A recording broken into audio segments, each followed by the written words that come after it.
There are hundreds, if not thousands, of videos of beheaded Palestinian babies and children, Palestinian children with severed limbs, killed by Israel. And not a single corporate media outlet has reported on how Israel has systematically beheaded Palestinian children on a daily basis for the last 15 months. And yet every single one of these Western media outlets was so quick to spread the mass atrocity propaganda in order to manufacture consent for Israel's genocide by repeating a story about an incident which never took place. We have some really disturbing new information out of Israel. The Israeli Prime Minister's spokesman just confirmed babies and toddlers were found with their heads decapitated. I choked up earlier reading this new revelation about 40 babies being killed. Oh my God. And some of them being beheaded. And I was like, how can any human being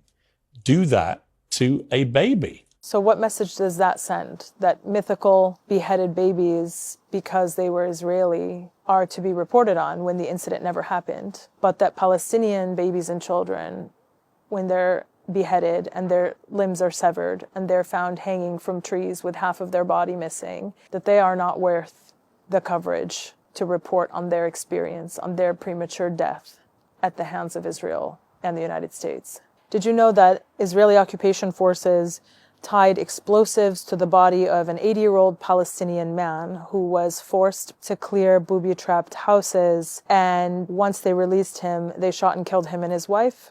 Did you know that Israeli soldiers were captured on film raping a Palestinian hostage? And when news of this came to light, Israeli far-right politicians and soldiers and ordinary people protested outside of the facility where the soldier was being held, demanding that he be released. And in parallel, the Israeli Knesset engaged in debates on the right of Israeli soldiers to rape Palestinian hostages. תרלול הזה, שיש מי שבפרקליטות חושב שאפשר לבוא ולעצור חיילים על דברים שעושים למחבלי נוח'בה, לא נגמר.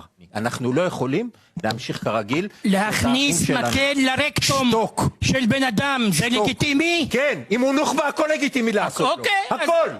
הכל! One of the soldiers who was involved in the rape had a media tour all around Israeli media stations and took off his ski mask and was revered as a national hero by members of Israeli society. Did you know that a young Palestinian boy by the name of Saddam Rajab was killed in the occupied West Bank after an Israeli occupation soldier shot him in the stomach?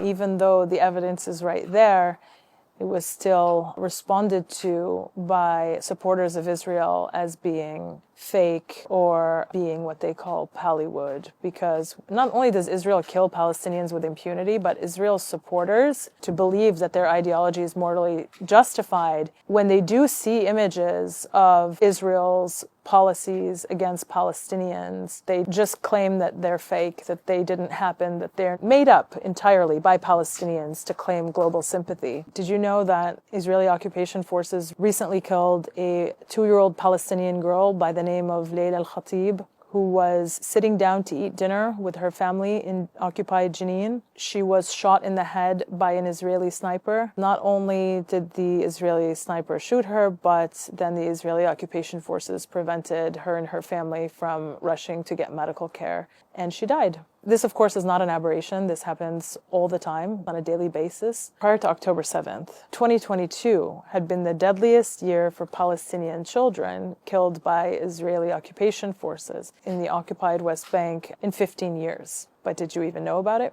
Did you know that in 16 months of genocide in Gaza, Israel has managed to halve the life expectancy in Gaza? If that isn't proof of genocide, I don't know what could be proof of genocide. Did you know that Israel withholds Palestinian bodies and prevents Palestinians that it killed from being returned to their families? Over 600 Palestinian bodies are being illegally held by Israel, some since the 1960s. Did you know that if you go on Google Maps and you look for satellite images of Beit Hanun, you will see that Israel has completely destroyed and erased that village in Gaza, that city in Gaza, and instead replaced all of the buildings, the stores, the homes, the parks, the schools, the mosques, the churches, with thick mud embedded with Israeli tank marks in the shape of a Star of David. Not a single corporate mainstream media outlet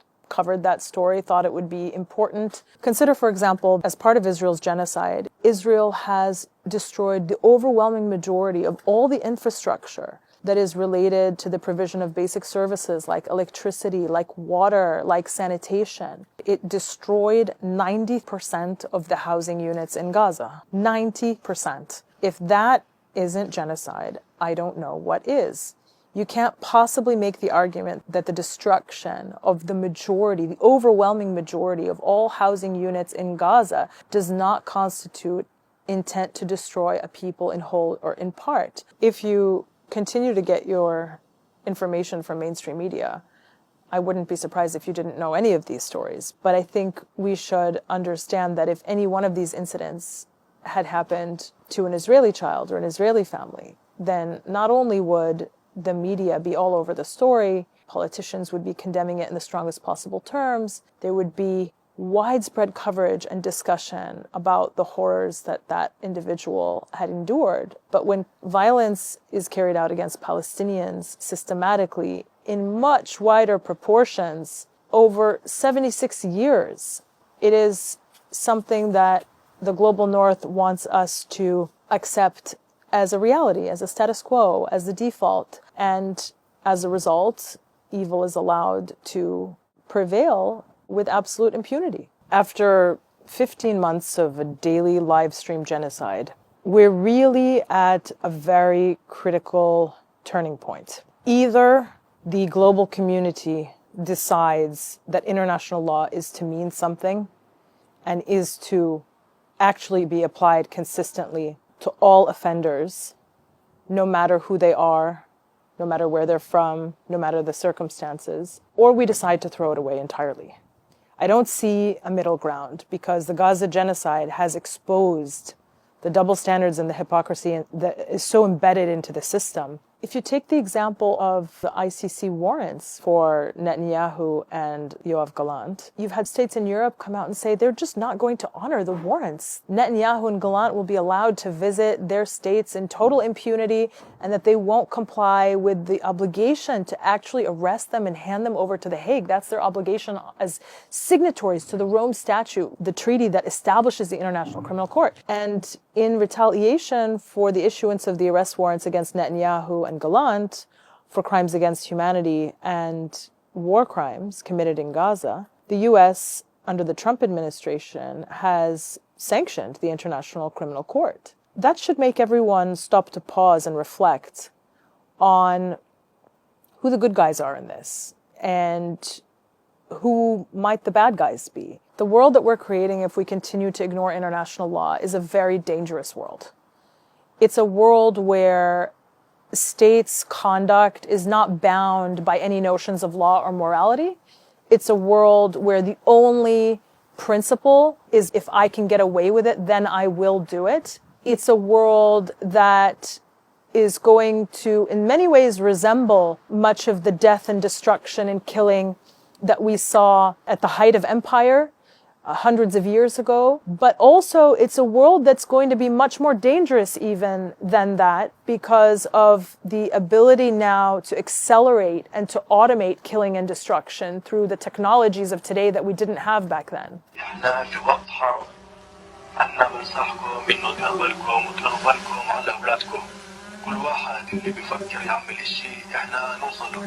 Every single crime that they get away with is merely a precursor for a more egregious crime in the future. And the only thing that can stop that pattern from continuing is accountability. That's why it's so important for people all around the world to demand that policymakers and governments comply with their obligations under international law. And in this current moment, that means allowing for the reconstruction of Gaza by Palestinians for Palestinians without the interference or the meddling of the West. And international law requires that Israel unconditionally and immediately withdraw from the occupied Palestinian territories. The Gaza Strip, the West Bank, including East Jerusalem, there is no debate. There is widespread consensus, and this was affirmed most recently by the International Court of Justice in its July 2024 advisory opinion, where the court held that Israel's existence in the occupied Palestinian territories is illegal. Israel's existence is illegal. That means that if Israeli soldiers were to plant flowers in Gaza, that act would be illegal because they have no right to be there in the first place.